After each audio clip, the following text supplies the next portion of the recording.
हे दोस्तों, कैसे हैं आप सब लोग। आज है 4 नवंबर, टाइम हो रहा है 4:36। आपके सामने बीटीसी का चार्ट ओपन है। यह चार्ट आप 15 मिनट के टाइम फ्रेम पर देख रहे हैं और इस 15 मिनट के टाइम फ्रेम पर आपको एक छोटी सी रेंज दिखाई दे रही होगी, जो कि है 1,03,618 से लेकर के 1,04,162 तक। एंड देन मैं आपको यहाँ पर बता दूँ कि अगर आप इस रेंज को देखेंगे तो इस रेंज के अंदर आपको जितनी भी आपको कैंडल्स देखने को मिल रही है, उन सभी कैंडल्स का शेप देखिए आप ज़रा।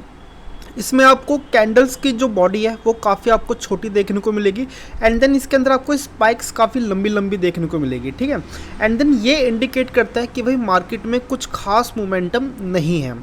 एंड देन फिर आप इस वाली कैंडल को देखिए। इस वाली कैंडल की क्लोजिंग में अभी जस्ट 8 मिनट के आसपास का टाइम है, ठीक है, 7.5 मिनट।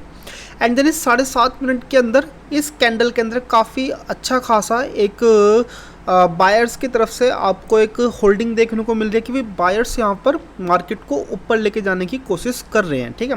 एक छोटा सा आपको सेलिंग प्रेशर यहाँ पर ज़रूर देखने को मिलेगा। अभी इस कैंडल को आप कंप्लीट हो जाने दीजिए या फिर इस कैंडल को इसको ब्रेकआउट हो जाने दीजिए, तभी आप यहाँ पर कुछ चीज़ें कर सकते हो। जैसे कि आप इन सभी कैंडल्स को देखोगे तो ये जो आप स्पाइक्स देख रहे हो, ये स्पाइक्स शो ऑफ करती है कि भाई मार्केट ने ऊपर जाने की भी कोशिश करी थी, ठीक है। तो यहाँ पर जस्ट अभी जब ये कैंडल कंप्लीट हो पाएगी तभी आप यहाँ पर कह सकते हो कि भाई बायर्स यहाँ पर काफ़ी इंटरेस्टेड है। वरना नहीं तो पॉसिबिलिटीज़ है कि भाई कुछ इस तरह की स्पाइक आपको यहाँ पर भी देखने को मिल सकती है। तो चलिए, इतना तो हमें यहाँ पर पता चल चुका है 15 मिनट के टाइम फ्रेम पर कि जो सपोर्ट है, यहाँ पर सपोर्ट आप देख ही रहे हैं एंड देन रेजिस्टेंस भी आप देख रहे हैं। और आप ये भी देख रहे हैं कि भाई 15 मिनट के टाइम फ्रेम पर आपको यहाँ पर काफ़ी कुछ खास मोमेंटम नहीं देखने को मिल रही है, बल्कि आपको बार बार कुछ इस तरह की स्पाइक्स देखने को मिल रही हैं, ठीक है। तो फिर चलिए 5 मिनट के टाइम फ्रेम पर देखते हैं भाई 5 मिनट के टाइम फ्रेम पर चीज़ें क्या चल रही हैं। तो 5 मिनट के टाइम फ्रेम पर तो दोस्तों आपको यहाँ पर देखने को मिल ही रहा है कि भाई यहाँ पर बायर्स काफ़ी अच्छा खासा ब्रेकआउट की तैयारी में है, ठीक है। एंड देन यहाँ पर अगर जैसे ब्रेकआउट होता है तो हम यहाँ पर एक ट्रेड एग्जीक्यूट कर सकते हैं। एंड देन ऐसा वही रहेगा प्रीवियस कैंडल वाला, ठीक है। एंड देन देखो यहाँ पर चीज़ें क्या है कि जब भी आप रेजिस्टेंस पर आप जब भी बाइंग की तरफ जाते हैं तो एक चीज़ और ध्यान रखिए कि यहाँ पर भाई सेलर्स भी एक्टिव होते हैं, तो यहाँ पर आपका एसएल हिट हो सकता है, ठीक है। तो इस तरह के एसएल से बचने के लिए हम यहाँ पर करते क्या है कि जैसे ही कैंडल शुरू होगी तो पहले उसको रिटेस्ट होने देंगे, कि हम चाहेंगे कि वो कैंडल थोड़ा सा नीचे की तरफ आए, एक स्पाइक बनाए और प्रीवियस कैंडल के हाई को ब्रेक डाउन करे। इस तरह की प्रोसेस को हम क्या बोलते हैं, रिटेस्ट बोलते हैं। तो फिर चलिए दोस्तों, अब मिलते हैं आपसे एक अच्छे खासे ट्रेडिंग सेटअप पर। तो हे दोस्तों, कैंडल अपने आप को रिटेस्ट कर चुकी है, तो चलिए यहाँ पर एक ट्रेड एग्जीक्यूट करते हैं। और ऐसा जैसे कि मैंने आपको कहा था, यहाँ पर थोड़ा सा बड़ा हमें रखने की ज़रूरत है जस्ट प्रीवियस कैंडल के लो पर, क्योंकि देखो आपको जब भी आप यहाँ पर ट्रेड लोगे तो फिर आपको 50% आपका इंश्योर करना पड़ेगा कि भाई यहाँ पर 50% पॉसिबिलिटीज़ है कि यहाँ पर आपका एसएल भी जा सकता है, ठीक है। तो जहाँ तक मुझे ऐसा लगता है कि ये कैंडल अपना आप को देखो रिटेस्ट कर चुकी है। मुझे नहीं लगता कि यहाँ पर एक स्पाइक बननी चाहिए, लेकिन फिर भी जस्ट अभी इस कैंडल में अच्छा खासा टाइम है, 4 मिनट के आसपास का टाइम है। तो पहले इस कैंडल को बन जाने दीजिए एंड देन जब 1.5 मिनट के आसपास बचेगा तो हम यहाँ पर, ठीक है जी। जस्ट मैं आपसे बात कर रहा हूँ, काफ़ी डिसेंट सी कैंडल यहाँ पर देखो बन चुकी है, ठीक है। एंड देन मैं यहाँ पर अपना एसएल थोड़ा सा कम करना चाहूँगा, ठीक है। ज़्यादा भी नहीं है, सिर्फ $650 यहाँ पर है। तो अगर यहाँ पर एक तरह की एक डोजी कैंडल में ये कन्वर्ट होता है या फिर एक रिजेक्शन कैंडल यहाँ पर भी देखो बन सकती है, ठीक है। तो जब भी आप यहाँ पर रेजिस्टेंस पर ट्रेड लेते हो तो ये तो देखो बहुत ज़्यादा नॉर्मल चीज़ है, ठीक है। या तो आप यहाँ पर ट्रेड लेने से बचो, या फिर अगर ट्रेड ले रहे हो तो फिर आप ये भी मान के चलो कि भाई यहाँ पर एसएल हिट होने की उतनी ही प्रोबेबिलिटी है यहाँ पर। ओके, चलिए आप इस ट्रेड को देखिए एंड देन जैसे ही एसएल हिट होता है या फिर अगर मुझे ट्रेल करने का मौका मिलता है तो फिर मैं आपको अपडेट करता हूँ।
ये दोस्तों काफ़ी लंबे समय तक लॉस में बैठने के बाद चलिए अब हम यहाँ पर कुछ ना कुछ प्रॉफिट में बैठते हैं, क्योंकि काफ़ी अच्छा खासा देखो यहाँ पर आपको कैंडल स्टिक देखने को मिल रही है।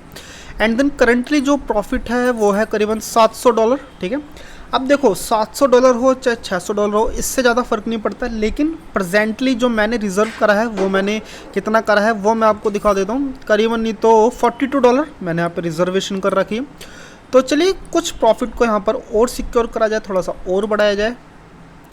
अब इस ट्रेड में मुझे करीबन नहीं तो $192 मुझे यहाँ पर मिलने चाहिए, और करंटली प्रॉफिट $1200 का चल रहा है। तो एक काम करते हैं, सबसे पहले देखते हैं कि भाई यहाँ पर रेजिस्टेंस है कहाँ पर। तो देखो सबसे अच्छा खासा रेजिस्टेंस है यहाँ पर सेलर्स बैठे हुए हैं, ठीक है। तो आई थिंक मुझे लगता है कि मुझे यहाँ पर एग्ज़िट ले लेना चाहिए, तो मैं इसी कैंडल से यहाँ पे मैं एग्ज़िट ले लूँगा, ठीक है। यहाँ पर देखते हैं मुझे यहाँ पर कितना प्रॉफिट होता है। जितना भी प्रॉफिट मिलता है तो यहाँ पर लेके बुक करके निकलते हैं यहाँ से अब, क्योंकि देखो आप ये भी तो देखो यहाँ पर प्रॉफिट बुक करने का रीज़न क्या है। देखो यहाँ से बाइंग आई है, ठीक है, एंड देन ये बाइंग काफ़ी लंबी बाइंग है, ठीक है। यहाँ पर अब इस कैंडल के बाद मुझे लगता है कि सेलिंग शुरू हो जानी चाहिए।